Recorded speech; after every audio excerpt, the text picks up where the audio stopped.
สั่งเซลล์ก่อนนี่พอเราเป็นนี่ได้พี่น้องยายไถนาให้พี่น้องเห็นว่ายายไถนาเพิ่นเปลี่ยนคุณตาเนาะพอดีเพิ่นเอ็ดหน้าส่งเท่าตายายพี่น้องพ่อคุณตาไถนาเมื่อยคุณยายก็ไถเปลี่ยนเนาะพี่น้องเนาะเบิ่งดูพี่น้องก็เห็นบ่อายุกะบ่ได้หน่อยเด้อพี่น้องอายุก็หลายเลยเด้แม่นอายุฮอด40 50แล้วบ่ตา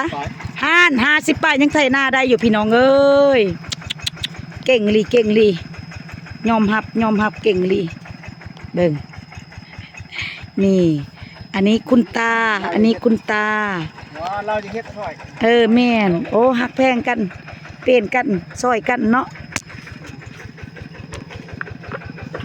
นี่เบิ่งแม่นบ่สอนวิชาเฮ้อผอมโอ้โหนี่ยกโปให้เลยยายเอ้ยจะเป็นเก่งคักเบิ่งเพิ่นเป็นโผเพิ่นเนาะพี่น้องเนาะเบิ่งนี่ค่อยยังไม่ได้เป็นนะพี่น้องค่อยยังไถนาไม่ได้เป็นคือเพิ่นเด้แต่เพิ่นน่ะไถนาเก่งเด้พี่น้องเอ้ยค่อยมาเฮ็ดแล้วมาพอว่าเพิ่นไถนาก็เลยแวะเบิ่งเพิ่นไถนาก่อนเนาะก็ได้โอกาสได้ถ่ายนี่แม่พี่แพรว่าก็ได้โอกาสได้ถ่ายลงคลิปสิได้ลงให้พี่น้องได้เบิ่งเด้เนาะนี่ผู้เฒ่าตายายได้พี่น้องผู้เฒ่าตายายเอ็ดนา เอ็ดนากัน2 คนเด้อ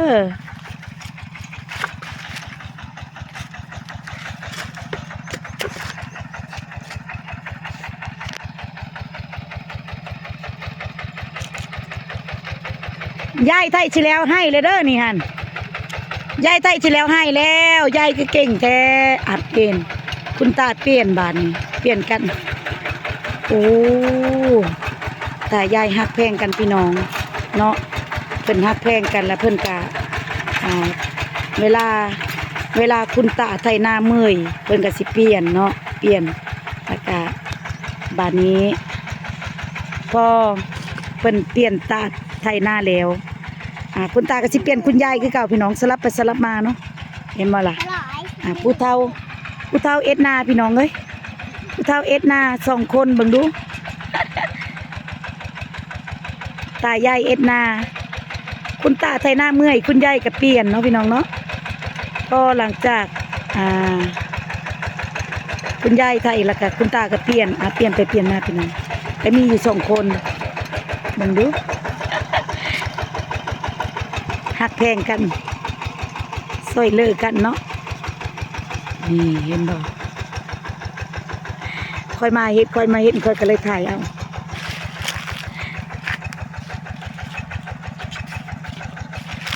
แล้วตอนนี้ละถ่ายละยอดแล้วเนาะอันนี้ละบ้านน้ำแม่นบ่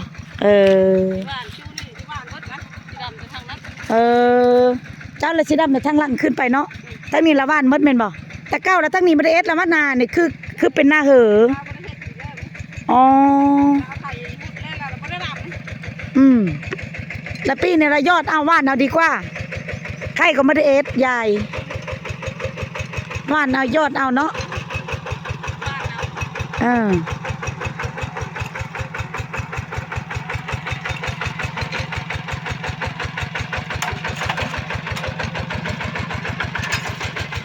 โอ้ยังเก่งอยู่ได้ตาก็ได้ว่าตากันยังเก่งอยู่เด้อเอ็นนำรถไทยนั่นยังแข็งแห้งอายุ60ป้ายฮอด60ป้ายคุณตา65ล่ะบ่อ๋อ65 ปียังแข็งแห้งพี่น้องยังไถนาแบบยังไถรถไถได้อยู่เนาะพี่น้องเนาะก็คันว่าตะกี้นั่นสมัยโบราณตะกี้น่ะเพิ่นใส่ควายเด้อพี่น้องแล้วตกมาระบอบใหม่พี่น้องเลยเนาะเพิ่นก็ไม่ได้ใส่ควายเพิ่นก็มาใส่รถไถเอาเนาะพี่น้องเนาะก็ที่ว่ายังแข็งแห้งอยู่ได้นี่เท่าแต่ยังแข็งแห้งพี่น้องเอ้ยเพิ่นก็ไถนา2 เท่าตายายเพิ่นซอยกันนี่ย่านรถเด้เมื่อกี้เพิ่นย่านรถเพิ่นปบปะย่าแล้วย่าไถมาชอบมาวัน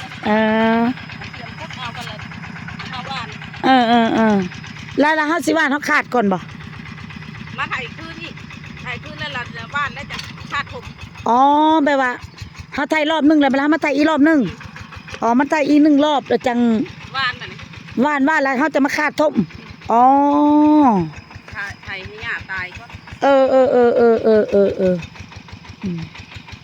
ตะกี้นั่นแถวนี้นั่น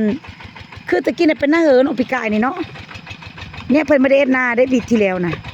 อีนี่นะเพิ่นไทยเลยล่ะบ่ได้ดำลาว่าก ามีพ่อบ่ ฮะ กามีพ่อหรือว่ามันลา มันล่ะ อ๋อลาเลยเอ็ดไม่ทัน มันล่ะให้ลูกเรายา เออบางปีที่แล้วเพิ่นเอ็ดได้จักชีพเลยนาทงนี่เนาะ เฮ็ดตะคันขึ้นไป เอาละเฮาใครกว่าเฮาบ่ได้เอ็ดใครกว่าป้าเห่อๆได้ล่ะเฮากับไทย นี่ก็บ่ได้เฮ็ดรถแทบถ้าคุณเราบ่ได้เฮ็ด แม่นบ่หน้าเราบ่ฮอดพุ่นเลยบ่ โอ้ มาไทยแล้วนั่นแม่เบิดละคือนี่ แล้วตัวนี้ขึ้นลังนี่แม่นบ่ทางนี้ขึ้นมา ทั้งนั้นนี่ แล้วแม่นเซิงอันเซิงโซนน่ะบ่หน้าเราเซิงโซนบ่ พี่ เซิงโซนทำมาผีเนาะ เชิญชวนลงมาพี่แล้วใจหั่นทะเลรัก เออ คือคุณเลยป่านั่นแม่ของเราเบิดนะ แม่น นาเราเบิดถือนะ ปัจจุบันเจ้าก็เอ็ดอยู่บ่ยาย บ่ได้เฮ็ดไทยสวนอ้อยเบิดละข่อยค่ะ อ๋อ มีรถไถได้ครับ เออบ่เด้ออย่าว่าอยู่บ้านเจ้าก็ไทยแบบนี้ไม่ได้ไทยเนาะบ่ได้เอ็ดเนาะได้ยิน หลายคนเฮ็ดอยู่เฮ็ดนี่นะ ได้ยินแต่ว่าอันเจ้าเอ็นงานชนยางแม่นบ่อ๋อ อย่างมาเฮ็ดบุญน้ำผัวข่อยกินนี่แหละลูกอยู่ เออ แล้วเขามาเขาหาเรื่องใส่ว่าใส่ยา เออ เอาไม่ออกเราบ่ได้ไปปานนี้ แล้วเอ้เลยต้นยางตายบ่ บ่ได้ตายนะ แล้วเอ้เลยจะว่าคือว่าเสื้อยาไปเลย โอ้ยคนหัวใจอยู่ในหูคนแถวนั้นนะเขามีคนมาเว้าเนี่ยจังน้อยเขาก็ไล่ออกล่ะ อืม แบบมันบ่คงที่นะ แม่น หัวใจบ่นักใจบ่นักเลยคนเว้าแล้วอยากไล่ออกรถ เออ แค่ยากับตัวเองเอามาให้ใส่ อยากหายาบ่ บ่ยาท่าหน้ายางอะเด้ อ๋อ ลูกข่อยเขาสิเอายาเงินมาแต่เสียเงินขีดยางข่อยก็เอามาเบิดมาเฮ็ดบุญเบิด เออ ขีดยางนี่เพิ่นได้ขายจัก อันตะกี้นั่นจะเอ็ดชนยางละไรเป็นปีหรือไรเป็นอั เป็น น นั้น บิ๊กเด้ เป็นวิกบ่ 15มื้อขายเท่านึง อืม